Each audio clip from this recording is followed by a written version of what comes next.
Hello my dear students. आज जो हम टॉपिक डिस्कस करने जा रहे हैं दैट इज़ बोरोइंग्स। ये भी एग्ज़ाम पॉइंट ऑफ व्यू से बहुत ही इम्पॉर्टेंट टॉपिक है एस्पेक्ट्स ऑफ लैंग्वेज सब्जेक्ट का।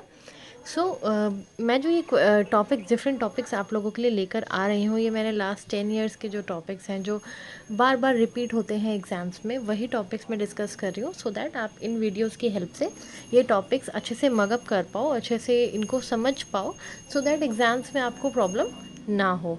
सो चलिए स्टार्ट करते हैं। The abstract noun borrowing refers to the process of speakers adopting words from a source language into their native language. Loan and borrowing are, of course, metaphors because there is no literal lending process. Borrowing is a consequence of cultural contact between two language communities.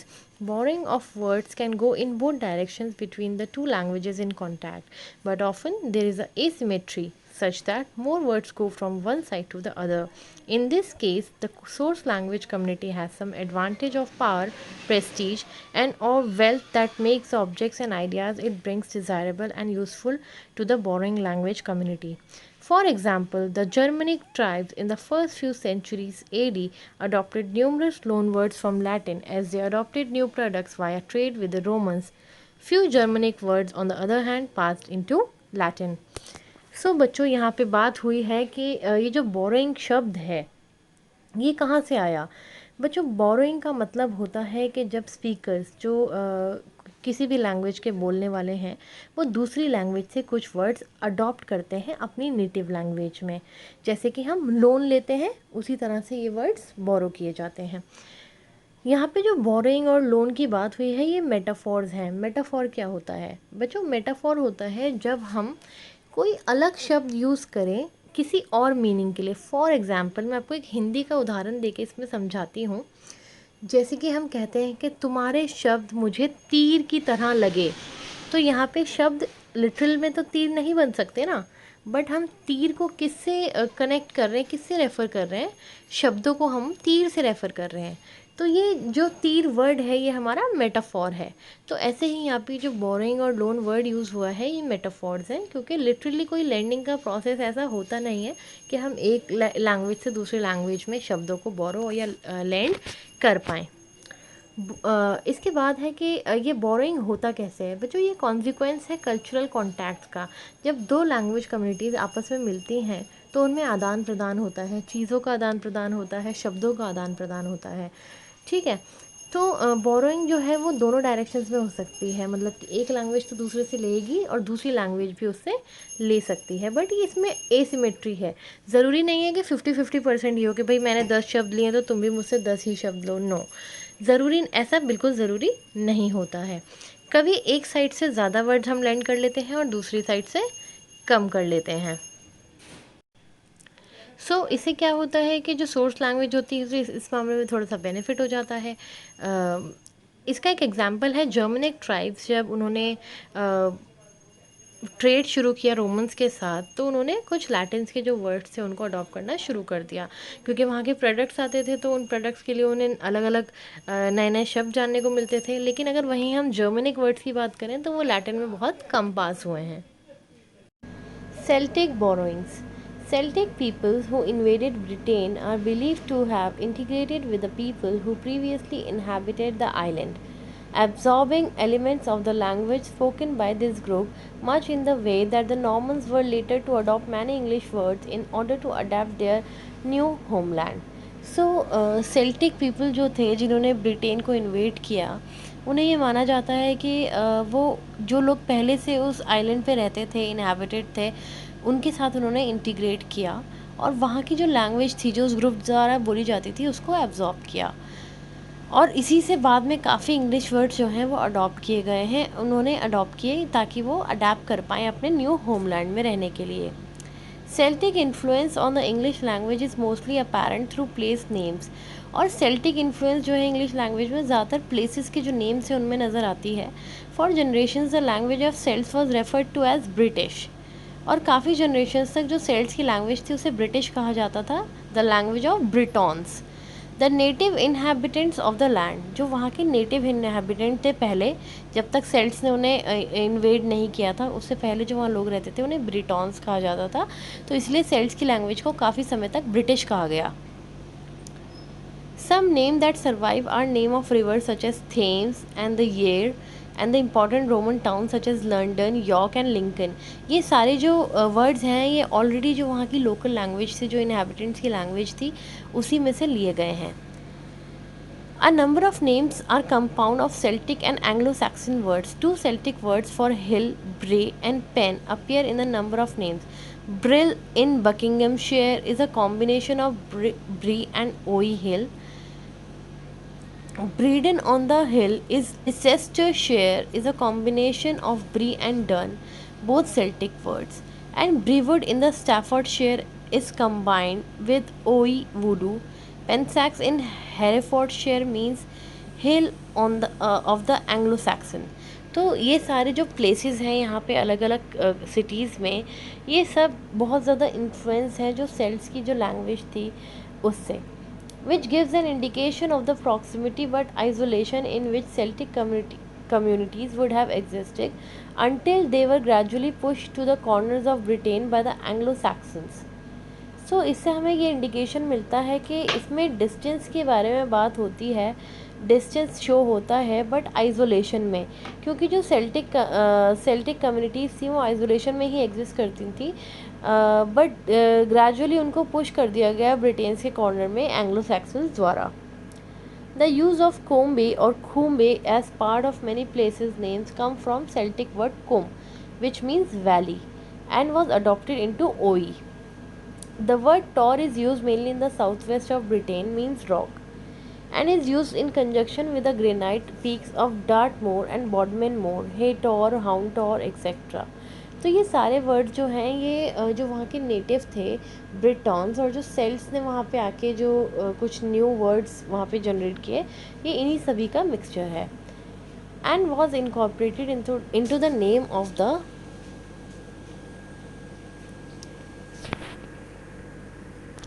coastal town Torquay. Bodmin itself is a compound of the Cornish words bod, dwelling, which may have come into English as abode.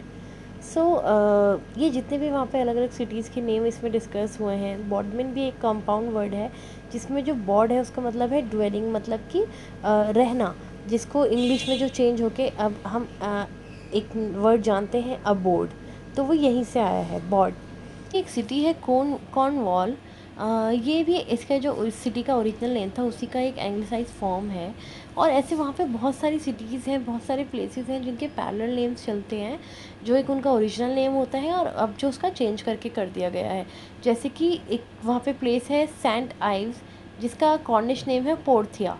सो इसी तरह parallel names एक जगह के दो दो नाम वहाँ पे होते हैं, एक जो ओरिजिनली चला आ रहा है और एक जो उन्होंने अपनी लैंग्वेज से जाके उसमें अपग्रेडेशन किया है। इसके बाद आती है बारी लैटिन बोरोइंग्स की। Latin borrowing Latin is one language which influenced English throughout the ages. It would be better for us to understand its influence in English vocabulary in 3 different ages. बच्चों, Latin एक ऐसी language है जो पुराने time से ही English को influence करती आ रही है और आज तक कर रही है, और ये बेहतर होगा अगर हम इंग्लिश वोकेबलरी में लैटिन के 3 डिफरेंट एजेस में समझें। फर्स्ट है borrowings in the old English period. Latin influenced the development of Old English more than any other non-West Germanic language with which OE came into contact. So, बच्चों, मैंने आपको पहले ही बताया था कि लैटिन एकमात्र ऐसी लैंग्वेज है जिसने इंग्लिश को सबसे ज़्यादा इन्फ्लुएंस किया है। तो जब डेवलपमेंट ऑफ ओल्ड इंग्लिश की बात करते हैं तो उसमें भी लैटिन का सबसे ज़्यादा योगदान रहा है, अगर हम कंपेयर करें दूसरी नॉन वेस्ट जर्मनिक लैंग्वेजेस से जो ओल्ड इंग्लिश के कॉन्टैक्ट में आई। ज़्यादा स्कॉलर जो हैं ये जो लैटिन का इन्फ्लुएंस है इसको 3 टाइम पीरियड्स में डिवाइड करते हैं। पहला पीरियड जो है वो before the arrival of Anglo Saxons in England, जब एंग्लो सैक्सन्स इंग्लैंड में नहीं आए थे, और जो दूसरी जर्मनी कंट्रीज़ हैं उनके जो लोग थे और लैटिन के जो स्पीकर्स थे उनके कॉन्टैक्ट से जो चेंजेस हुए, जो लैटिन का इन्फ्लुएंस था, ये इसी पीरियड में देखा जाएगा। सेकेंड पीरियड जो है उसमें हम बात करते हैं कि अराइवल ऑफ एंग्लो सैक्सन से लेके जब तक क्रिश्चियनाइजेशन आया इंग्लैंड में, उसके बीच के समय को लेते हैं। और लास्ट जो पीरियड है उसमें क्रिश्चियनाइजेशन एरा से लेके अराइवल ऑफ नॉर्मन्स तक हम थर्ड पीरियड इसको मानते हैं। The adopted words naturally indicate the new conceptions which the Teutons acquired from this contact with a higher civilization. और जितने भी हमें ऐसे अडॉप्टेड वर्ड्स दिखते हैं वो एक न्यू कंसेप्शन को इंडिकेट करते हैं जो ट्यूटर्स ने एक्वायर किया जब वो हायर सिविलाइजेशंस के कांटेक्ट में आए। Next to agriculture, the chief occupation of the Germans in the empire was war. So उस टाइम पे दो ही मेन ऑक्यूपेशंस थे, एक था एग्रीकल्चर और दूसरा था वॉर।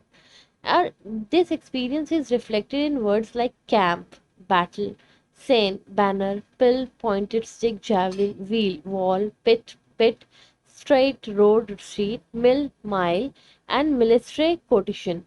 सो ये सारी जो हमें वर्ड्स मिलते हैं जो हमारे उस टाइम पे मेन जो चीफ ऑक्यूपेशंस थे उन्हीं से रिलेटेड हमें देखने को मिलते हैं। More numerous are the words connected with trade. और इसके अलावा अगर कुछ था जो जिससे हमें वर्ड्स मिले वो था trade. The Teutons traded amber, furs, slaves, and probably certain raw material for the products of Roman handicraft, articles of utility, luxury, and adornment. So जो ट्यूटन्स थे उन्होंने वुड, अलग अलग तरह की वुड, फर, स्लेव्स और रॉ मटेरियल जो कि Roman handicraft, articles of utility, luxury, इन सब चीज़ों के लिए जो हैंडीक्राफ्ट की चीज़ें होती थी और बाकी चीज़ें उन सब के लिए जो रॉ मटेरियल चाहिए होता था उसका भी ट्रेड होता था। The word ceap, bargain, cheap, chapman and mangian to trade with its derivative mangere, monger, mangung, trade, commerce and mangungs shop are fundamental, while pund, pound, mid, bushel, seam, burden, loan and minute coin are terms likely to be employed। तो ये सारे terms इसलिए आई क्योंकि पहले तो war और agriculture की बात थी और उसके बाद थर्ड नंबर पे जो था वो ट्रेड था जो सबसे ज़्यादा इनके बीच में कॉन्टैक्ट लाता था। From the last word old English form the words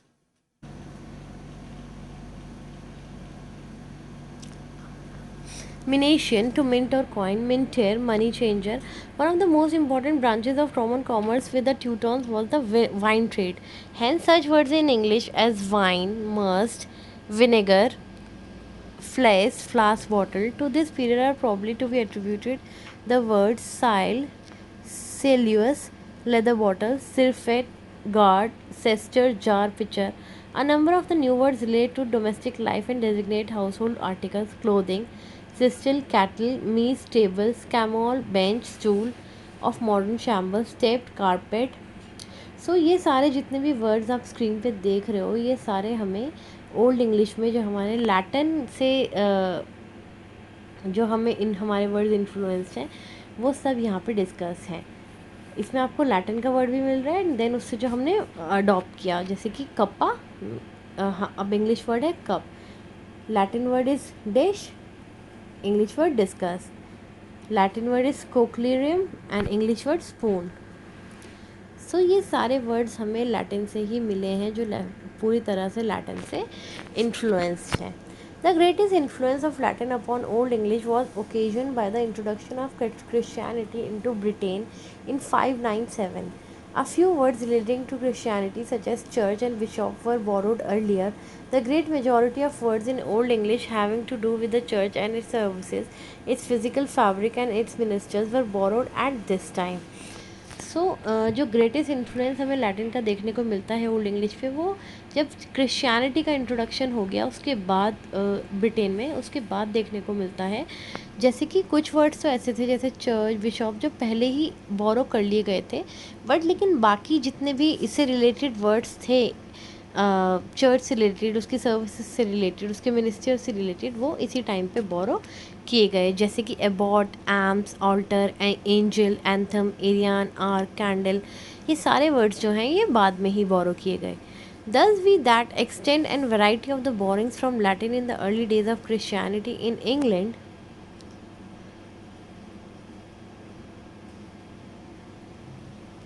and show how quickly the language reflected the broadened horizon which the English people owed to church। सो इससे पता चलता है कि कितनी जल्दी लैंग्वेज जो थी वो ब्रॉडर हॉराइजन में रिफ्लेक्ट हुई, और जो इंग्लिश पीपल जो हैं वो चर्च को ओ करते हैं। कितने लैंग्वेजेस हमें ऐसी, कितने वर्ड्स ऐसे हैं जो हमें इसी उसमें मिले, क्योंकि क्रिश्चियनिटी का इंट्रोडक्शन हुआ था, क्रिश्चियनिटी को लोगों ने जानना शुरू किया था। Latin borrowings in the Middle English period. So अभी हमने बात की ओल्ड इंग्लिश की, अब हम बात कर रहे हैं मिडिल इंग्लिश पीरियड की। The Norman conquest of 1066 gave England a two-tiered society with an aristocracy that spoke Norman French and peasantry that spoke English. सो जब नॉर्मन कॉन्क्वेस्ट हुआ 1066 में, तो इंग्लैंड को दो टीयर सोसाइटी में बांट दिया गया। एक एरिस्टोक्रेसी हाई क्लास जो नॉर्मन और फ्रेंच बोलती थी, और एक पीजेंट्री क्लास जो इंग्लिश बोलती थी। From 1066 until King Henry IV ascended to the throne in 1399, the Royal Court of England spoke French. However, the Norman rulers made no attempt to suppress the English language. So 1066 से लेके king Henry के time तक 1399 में royal court जो था England का, उसमें French ही बोली जाती थी, लेकिन नॉर्मन रूलर्स ने कभी भी इंग्लिश को सप्रेस करने की कोशिश नहीं की। In 1204, the Normans lost their land holdings in France and became wholly English. और 1204 में नॉर्मन्स जो थे उन्होंने अपनी जितनी भी लैंड होल्डिंग्स थी वो सब हार गए, और वो पूरी तरीके से इंग्लिश हो गए। By the time we see Middle English in the 14th century, the Normans has contributed roughly 10,000 words to English. जब हम मिडिल इंग्लिश का एरा देखते हैं 14th सेंचुरी में, तब तक नॉर्मल्स जो थे करीबन 10,000 वर्ड्स इंग्लिश में कंट्रीब्यूट कर चुके थे, जिसमें से 75% अभी भी यूज़ में है। The combination of a French-speaking aristocracy and an English-speaking peasantry gave rise to many pair of words, with a Latinate word in the higher register and a Germanic word in the lower register. For example, the name of barnyard animals tend to be Germanic from the names the English farmers and herders use: chicken, cow, ox, sheep, and swine. The name of animal when they appear on one's plate as the aristocracy saw them are of Latin origin: poultry, veal, beef, mutton, pork. One such doublets include bellicose, warlike; benediction, blessing; close, shirt; commence, begin; decapitate, behead; desire, wish; gentle, mild; labor, work; novel, new; variety, truth. सो क्योंकि जो aristocracy थी वहाँ पे French का ज़्यादा use था, French dominant language थी, और जो पीजेंट्री थी वहाँ पे इंग्लिश डोमिनेंट लैंग्वेज थी, तो उससे हमें वहाँ पे एक राइज देखने को मिलता है पेयर ऑफ वर्ड्स में। जैसे कि जो हायर रजिस्टर्स थे वहाँ पे ज़्यादा लैटिनेट वर्ड्स यूज़ हुए, और जो लोअर रजिस्टर्स थे जैसे कि पीजेंट्री जो थी वहाँ पे ज़्यादातर जर्मनिक वर्ड्स यूज़ हुए। फॉर एग्जांपल, जैसे कि जब बार्न यार्ड में एनिमल्स के साथ जो पीजेंट्स काम करते होंगे, तो वहाँ पे ज़्यादातर हमें जर्मनिक वर्ड्स देखने को मिलते हैं, जैसे कि इंग्लिश फार्मर्स और हर्डर्स जो यूज़ करते थे chicken, cow, ox, sheep and swine. और यही एनिमल्स जो एरिस्टोक्रेसी थी उनको प्लेट में जब मिलते थे, तो वहाँ पे लैटिन ओरिजिन का हमें यूज़ दिखता है: poultry, veal, beef, mutton and pork. ऐसे ही कुछ और डॉबलेट्स हैं जैसे bellicose, warlike; benediction, blessing; close, shut; commence, begin; decapitate, behead; desire, wish; gentle, mild; labour, work; novel, new; variety, verity, truth. So इस तरह का हमें एक पेयर लाइक वहाँ पे वर्ड्स मिलते थे, जहाँ पे जर्मनिक डोमिनेंट थी वहाँ जर्मनिक यूज़ होती थी, ज़्यादा जर्मन यूज़ होती थी, और दूसरी जगह लैटिन का इन्फ्लुएंस ज़्यादा दिखता था।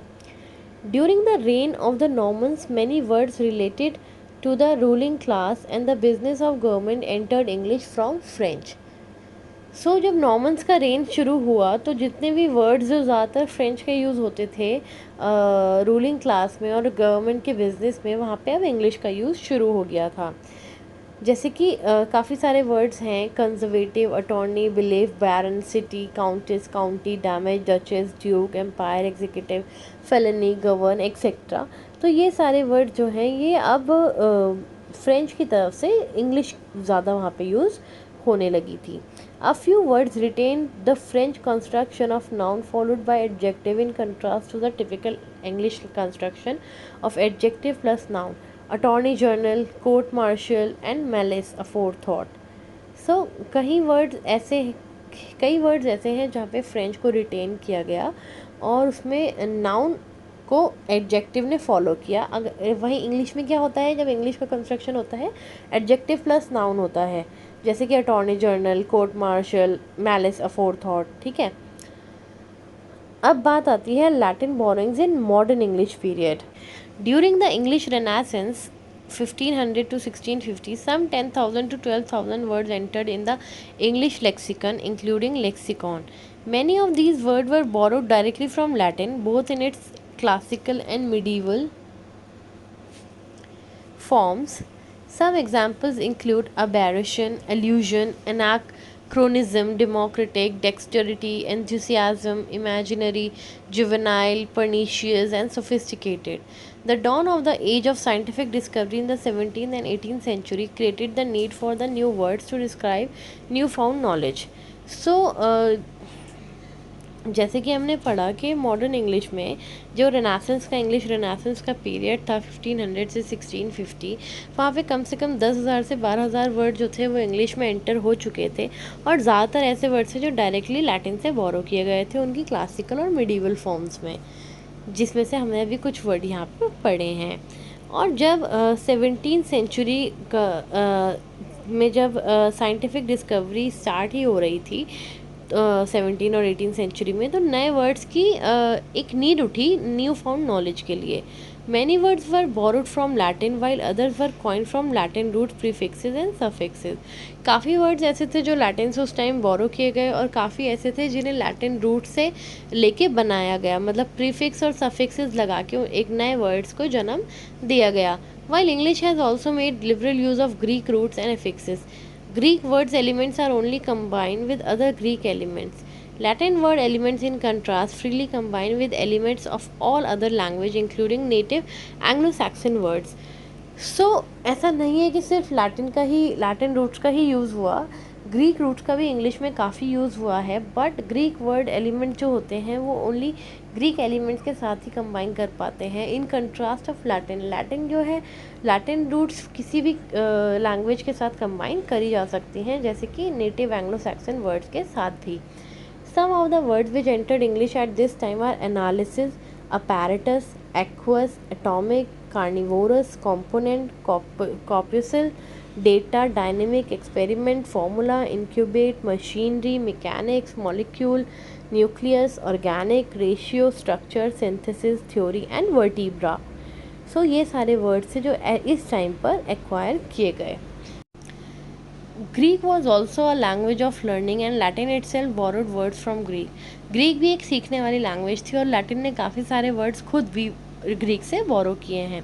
Indeed the Latin alphabet is an adaptation of the Greek alphabet, और लैटिन के जो अल्फ़ाबेट्स हैं वो ग्रीक अल्फ़ाबेट्स के ही अडेप्टेशन है, उनको ही देखकर वो बने हैं। But there were no direct borrowing from Greek, but Latin में कभी भी कोई डायरेक्ट बोरोइंग नहीं थी ग्रीक की। The three of the oldest borrowing from Greek are church, angel and devil. So ये सबसे ओल्डेस्ट बोरोइंग हैं जो ग्रीक से ली गई हैं। But these words were borrowed through Latin. ये जो वर्ड्स थे ये लैटिन में पहले लिए गए और लैटिन से फिर आगे इंग्लिश में लिए गए। Many of the Greek loan words were through the other languages, through French agony, aristocracy, enthusiasm, metaphor, through Latin ambrosia, nectar, phenomenon and rhapsody. There were some general vocabulary items like fantasy, cathedral, charismatic and idiosyncrasy, as well as more technical and vocabulary like anatomy, barometer, microscope and homeopathy. तो ये सारे जो words हैं ये Greek के ही words हैं, but Greek से कभी भी डायरेक्ट बोरोइंग नहीं हुई है except those three words, angel, devil and church. बाकी सारे वर्ड जो हैं वो किसी लैंग्वेज के थ्रू ही आए हैं, या तो फ्रेंच के थ्रू या फिर लैटिन के थ्रू। अब हम बात करते हैं फ्रेंच बोरोइंग्स की। French borrowings. The Norman conquest of 1066 left England as a trilingual country, although most people would only speak one or two of the dominant languages. So जब नॉर्मन कॉन्क्वेस्ट हुआ England में तो उसने जो country थी उसको trilingual बना दिया, मतलब वहाँ पे 3 लैंग्वेजेस जो थी मोस्ट डोमिनेंट थी। लेकिन ज़्यादातर लोग जो थे वो एक या दो ही लैंग्वेज जानते थे। लैटिन जो थी वो रिकॉर्ड कीपिंग, लर्निंग और चर्च की लैंग्वेज थी। फ्रेंच जो थी वो एरिस्टोक्रेसी, नॉर्मन एरिस्टोक्रेसी और जो प्रेस्टिजियस लोग थे, जो इलीट क्लास थी, उनकी लैंग्वेज थी, और इसलिए गवर्नमेंट पोलाइट सोशल इंटरकोर्स में यही यूज़ होती थी। और जो इंग्लिश थी वो कॉमन फोक की लैंग्वेज थी और लोअर क्लास की लैंग्वेज थी। When the Normans took over England, they changed the language of government and the court almost overnight and disregarded existing institutions. Instead, they took on almost wholesale institution derived from France, including the feudal system which guaranteed strong control by the king. So normals जो थे, जब उन्होंने England को took over किया, उन्होंने language जो थी government की वो रातों रात बदल दी, और जितने भी एग्जिस्टिंग इंस्टीट्यूशंस थे उनको डिसरिगार्ड कर दिया, और उन्होंने जितने भी होलसेल इंस्टीट्यूशंस थे फ्रांस से जो डिराइव किए गए थे, जो जिसमें फ्यूडल सिस्टम भी था, जो स्ट्रॉन्ग कंट्रोल देता था, किंग को गारंटी करता था, वो सब उन्होंने बदल दिया. There were three periods of French borrowings. The first, from about 1066 to 1250, represents the height of Norman power. The language spoken by the Normans, known as Norman French, different from Central or Parisian French, was the language of the king's court and the nobles' castles and the court of law. जो French बॉर्डरिंग्स हैं ये भी तीन periods में दिखाई देती है. जो पहला था वो 1066 से 1250 का था, जिसको हाइट ऑफ नॉर्मन पावर की तरह रिप्रेजेंट किया जाता है, जब नॉर्मन पावर वहाँ पे अपने पीक पे थी. जो लैंग्वेज नॉर्मन्स द्वारा बोली जाती थी वो थी नॉर्मन फ्रेंच, जो सेंट्रल और पैरिशियन फ्रेंच से डिफरेंट थी, और यही लैंग्वेज किंग कोर्ट में भी यूज़ होती थी. नोबल जो थे, नोबल्स के कैसल में भी ये यूज़ होती थी, और कोर्ट ऑफ लॉ में भी यही यूज़ होती थी. Norman French was therefore the language of honour, chivalry and justice. इसको एक एलिट वो माना जाता था उस टाइम पे. फ्रेंच जो थी वो एक ऑनर की लैंग्वेज बन गई थी, जस्टिस की लैंग्वेज बन गई थी, Norman French. Indeed, Matthew of Westminster said, whoever was unable to speak French was considered a vile and contemptible person by the common people. ऐसे जो लोग थे जिनको फ्रेंच बोलनी नहीं आती थी उस टाइम पे, उनको लोअर क्लास कंसिडर किया जाता था, और उनको माना जाता था कि ये एलीट क्लास नहीं है. There were not many French borrowings since English continued to be used largely in its own low-level arenas, and French and English speakers were kept separate. French से की जो थी वो ज़्यादा बोरिंग्स नहीं थी. इंग्लिश जो थी वो तब भी यूज़ हो रही थी अपने ओन पे, बट लेकिन लो लेवल एरेनाज जो थे फ्रेंच और इंग्लिश के स्पीकर्स के, वो अलग ही रखे जाते थे. मतलब इनमें कोई ऐसा मर्ज नहीं हुआ था कि फ्रेंच और इंग्लिश एक जगह नहीं था, वो अलग ही सेपरेट ही जो थी क्वांटिटी चल रही थी. द सेकेंड पीरियड, रफली from 1250 to 1400, represent the period of English French bilingualism in individuals. Firstly हमने देखा कि जो नॉर्मन्स का हाइट का पीरियड था, पीक का पीरियड था. सेकेंड जो है 1250 से 1400, उसमें बाइलिंगुअलिज्म दिखा इंग्लिश और फ्रेंच का इंडिविजुअल्स में, not just in nation. The number of French loanwords ballooned in this period. Why was this? French loanwords जो थे वो बहुत ज़्यादा बढ़ गए इस पीरियड में.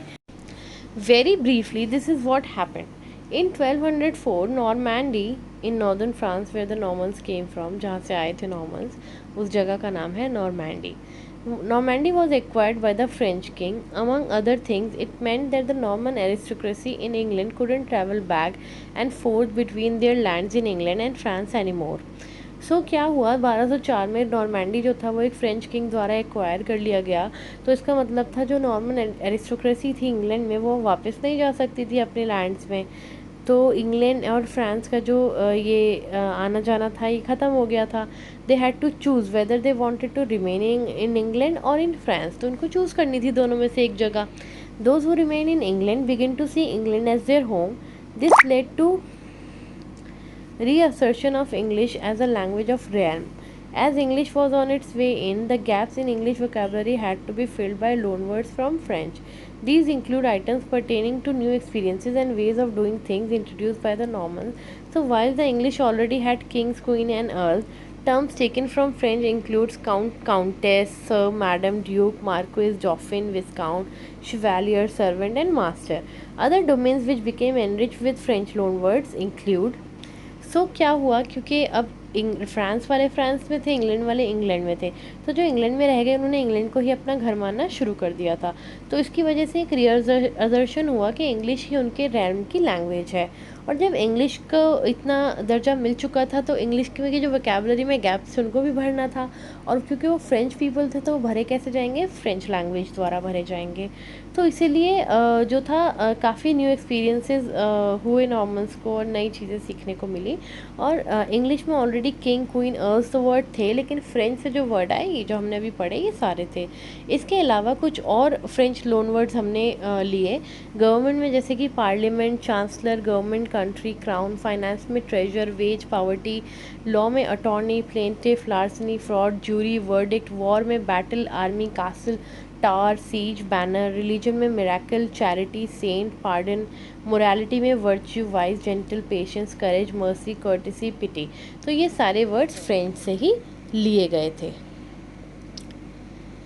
इसके अलावा रिक्रिएशन में falcon, covert, scent, chess, query, art और फैशन में apparel, costume, gown, art, beauty, colour, image, design, cushion, cuisine में stew, grill, roast,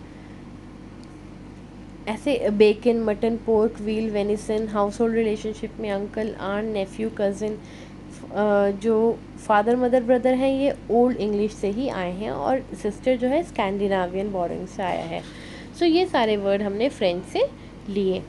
the third period of French bordering is from 1400 onwards. So first period था 1066 से 1250 तक, second period था 1250 से 1400 तक, और उसके बाद थर्ड पीरियड जो है वो 1400 ऑनवर्ड्स है। The borrowing of the first two periods tend to be more elegant and sophisticated, but yet not too far away from the core, and several become quite nativized. सो जो borings हमने first to period में हमें देखने को मिलती हैं वो काफ़ी एलिगेंट और सोफिस्टिकेटेड थी, लेकिन काफ़ी आगे तक वो नहीं जा पाई थी। These later borrowings were more distant from the core, while with attention being explicitly called to their sophisticated, well-bred, cultivated, even arty French texture. Scandinavian borrowings. The Scandinavian influence on Britain can be thought of in terms of three periods. So बच्चों ये भी three periods में divided है. First period was 751 to 1016 when the Vikings Scandinavians began attacking the northern and eastern shores of Britain and settling in those parts of Britain. So not many Scandinavian borrowing took place. These include Husbanda means husband and Lagu means law. So जो स्कैंडिनावियन borrowings हैं, जो स्कैंडिनावियन influence है Britain में, वो भी 3 episodes में divided है। पहला पीरियड जो था वो 750 से 1016 तक था, जब वाइकिंग्स जो ये स्कैंडिनावियंस थे इन्होंने जब नॉर्दर्न एंड ईस्टर्न शोर्स जो थे ब्रिटेन के वहाँ पे अटैक करना शुरू किया और उन पार्ट्स में बसना शुरू किया। तो स्कैंडिनेवियन बोरिंग्स उस टाइम तक इतनी ज़्यादा नहीं हुई थी। कुछ वर्ड्स जो हम देख सकते हैं वो यहाँ पे दिए हुए हैं, हस्बौंडा एंड लागू। हस्बौंडा से हमें जो वर्ड मिला है इंग्लिश में दैट इज़ हस्बैंड, और लागू से law. Secondly, we can consider the period 1016 to 1050, where the conditions were more or less similar to the earlier period, only that King Alfred the Great had succeeded in uniting the Anglo Saxons through actively promoting the English language, among other things. There were more borrowings, include knife and die. So secondly अगर हम second period को देखें जो 1016 से 1050 तक था, तो इसमें भी कंडीशंस मोर और लेस सिमिलर ही थी, ज़्यादा कोई फ़र्क नहीं था। बट एक ये फ़र्क था कि जो किंग एल्फ्रेड द ग्रेट थे उस टाइम पे वो एंग्लो सैक्सन्स को यूनाइट करने में सक्सीडेड हो गए थे, उनको सफलता मिल गई थी। और ये कैसे हुआ था, क्योंकि वो एक्टिवली इंग्लिश को प्रमोट कर रहे थे दूसरी चीज़ों के साथ। तो थोड़ी सी ज़्यादा यहाँ पे हमें बोरोइंग्स देखने को मिलती हैं स्कैंडिनावियन से इंग्लिश में, जैसे कि नाइफ़ और डाई। जो नाइफ़ वर्ड आया है वो नाइफ से आया है और डाई जो आया है डिजन से आया है। इसके बाद हमें मिलता है लास्ट जो इसका थर्ड पीरियड था, जो था 1050 से 1480 तक। The French speaking Normans took over Britain in 1066 and both the English and Scandinavian were given the same fate and were subdued by the Normans. तो क्या हुआ जब 1066 में नॉर्मन कॉन्क्वेस्ट हुआ और नॉर्मन्स ने ब्रिटेन को टुक ओवर कर लिया, तो इंग्लिश का भी वही स्कैंडिनावियंस का भी वही हाल हुआ जो इंग्लिश पीपल का हुआ। दोनों को सबड्यूट कर दिया गया, क्योंकि जो नॉर्मन्स थे वो मोस्टली फ्रेंच स्पीकिंग थे, तो फ्रेंच का ही बोलबाला हो गया वहाँ पे। और जो ये स्कैंडिनावियंस और इंग्लिश थे ये आपस में ही इंटरैक्ट करने के लिए रह गए. It is very difficult to pick out Scandinavian loanwords in English. This is because they seem to have the same quality and texture as Anglo-Saxon words. अगर हम इंग्लिश में से स्कैंडिनावियन वर्ड्स निकालने की कोशिश करेंगे तो बहुत मुश्किल हो जाएगी, क्योंकि इनकी जो क्वालिटी और टेक्सचर है एंग्लो सैक्सन वर्ड्स की तरह ही होता है. They are ordinary everyday words and quite often monotonous.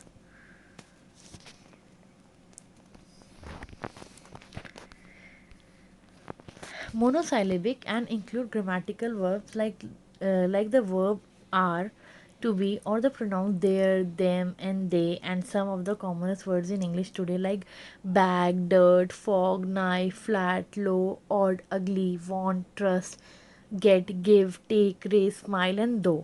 सो आप अलग से अगर सोचोगे कि स्कैंडिनावियन वर्ड्स हम लोन वर्ड्स इंग्लिश में से निकालें तो वो हमें ऐसे मिल नहीं पाएंगे, क्योंकि ये बहुत ही कॉमन वर्ड्स हैं जिनको हम सोच भी नहीं सकते कि इंग्लिश से अलग हो सकते हैं. A good number of SC or SK words today are of Scandinavian origin.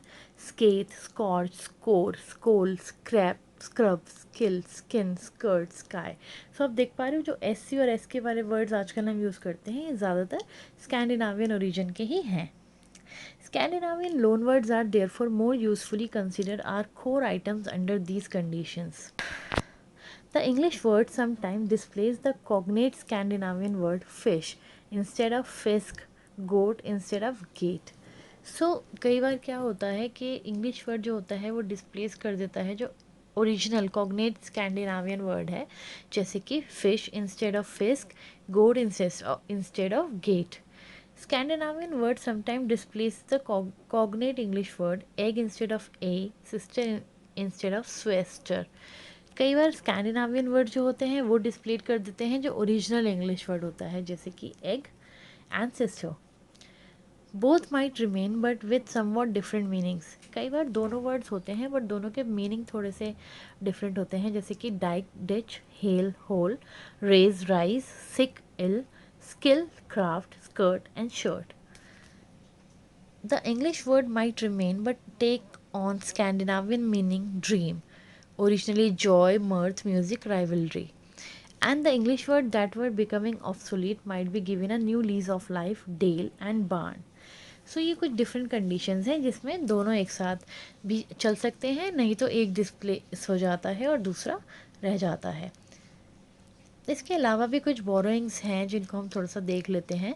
As a result of empire and trade contact the lexicon of English continued to acquire terms from other language include the following: American, raccoon, coyote, prairie, wigwam, Arabic, saffron, sequin, tamarind, alchemy, zenith, Dutch, pack, scum, spool, stripe, German, boy, girl, bounce, luck, मर्ड, cobalt, quartz, Italian, attitude, balcony, fiasco, Spanish, desperado, negro, renegade, cargo, cigar, Portuguese, banana, cobra, coca, Persian, magic, paradise, tulip, jasmine, Sanskrit, avatar, yoga, karma and Hindi, bangle. ये अलग अलग languages से जो words English dictionary में आए हैं, जो English का जो लैक्सिकन बढ़ा है वो यहाँ पे हमने कुछ देखे हैं. ये टॉपिक बच्चों हमारा यहाँ पे फिनिश हो जाता है. हम नेक्स्ट वीडियो में मिलेंगे नेक्स्ट टॉपिक के साथ. तब तक के लिए आप इसको अच्छे से रीड करिए.